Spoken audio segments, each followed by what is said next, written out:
السلام علیکم سامعین و ناظرین، میں ہوں سید محمد عبداللہ شاہ بخاری۔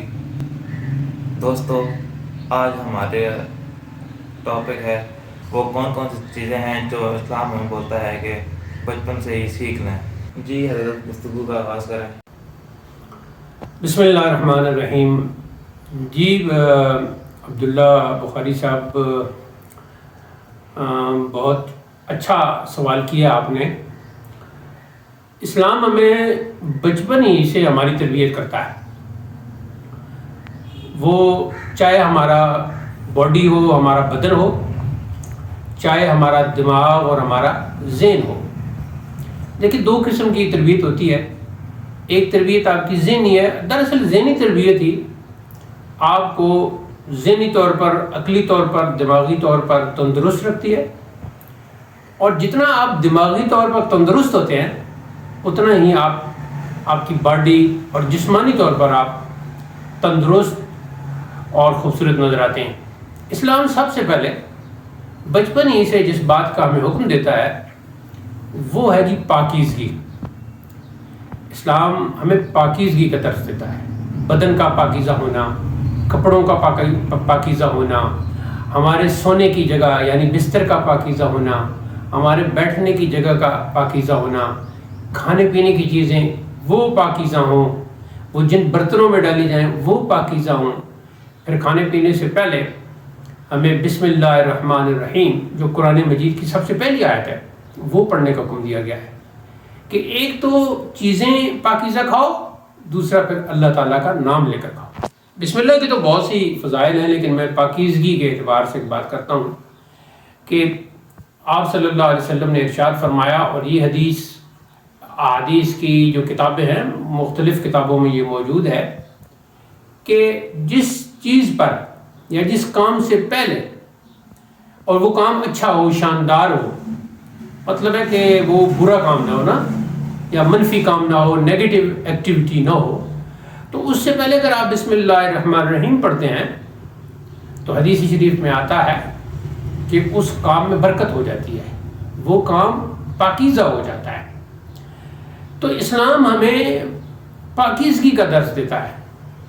اچھا دیکھیں، اب یہ جو نماز ہے یہ ایک ایسی عبادت ہے کہ جو سب سے زیادہ ہمیں پاکیزہ کرتی ہے۔ بدن کی پاکیزگی بھی اس کے اندر موجود ہے، جگہ کی پاکیزگی بھی اس کے اندر موجود ہے، کپڑوں کی پاکیزگی اس کے اندر موجود ہے، اور سب سے پہلے ذہنی پاکیزگی اس کے اندر موجود ہے، دل کی پاکیزگی۔ برے خیالات اور دنیاوی خیالات، یہ جو مثال کے طور پر یہ جو دنیا کا کمانا ہے، جو پیسہ کمانا ہے، یہ جو دولت کمانے کا ایک بھوت سوار رہتا ہے نا ہم سب کے دماغوں پر، اس سے پاکیزگی اور چھٹکارا حاصل کرنے کے لیے واحد عبادت نماز ہے، پھر قرآن کی تلاوت ہے۔ تو ایک مسلمان بچہ جو ہے نا، چاہے وہ بچہ ہو، چاہے بچی ہو، لڑکا ہو، لڑکی ہو، شروع ہی سے اسلام اسے پاکیزہ رہنے کا درس دیتا ہے۔ اسلام کو مطلوب ہے پاکیزگی، پاک صاف رہنا، اور دماغ کا صاف رہنا یہ تو بہت ہی بڑی بات ہے۔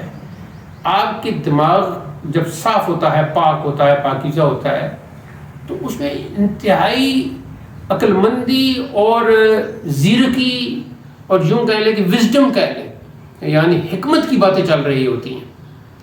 اس وقت پاکیزگی کی حالت میں انسان کا دماغ بہت ہی اعلیٰ کام کر رہا ہوتا ہے۔ یہ جتنے لوگوں نے بڑے بڑے کام کیے ہیں نا دنیا میں، وہ پاکیزہ دماغ ہے، پاکیزہ فکر ہے، ان کی جو تھاٹ ہے، ان کی جو سوچ ہے وہ پاکیزہ ہے۔ تو اسلام سب سے پہلے ہمیں پاکیزگی کا درس دیتا ہے۔ اور دیکھیں، ہم جب نماز ادا کرتے ہیں تو سب سے پہلے وضو کرتے ہیں، پورے بدن کو پاک کرتے ہیں، اور پچھلی ویڈیو میں ہم کہہ چکے ہیں کہ نماز جو ہے اس کا حکم ہے 7 سال کی عمر میں نماز ادا کرنا۔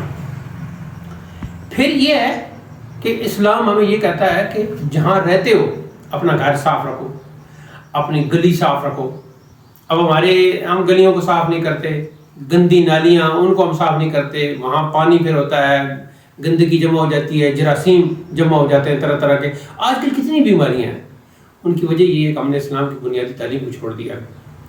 تو بچپن میں پاکیزہ رہنا، اور پاکیزہ رہنا جب ہم کہتے ہیں تو کیا؟ بدن کا پاکیزہ رکھنا، لباس کا پاکیزہ رکھنا، جگہ کا پاکیزہ اور صاف رکھنا، اور پھر اپنے دماغ کا پاکیزہ اور صاف رکھنا، کہ جتنا دماغ آپ کا صاف ہوگا، پاکیزہ ہوگا، اچھے خیالات آئیں گے آپ کے دماغ میں، ایسی ایسی باتیں آئیں گی، ایسے ایسے کام پھر آپ کریں گے کہ مخلوق خدا کو بہت فائدہ ہوگا۔ یہ سوال آپ کا بہت وسیع ہے اور اس کا وسیع جواب دیا جا سکتا ہے، لیکن اس نشست میں میرے خیال میں اتنا کافی رہے گا۔ کیا خیال ہے آپ کا؟ ٹھیک ہے، ٹھیک ہے، جزاکم اللہ۔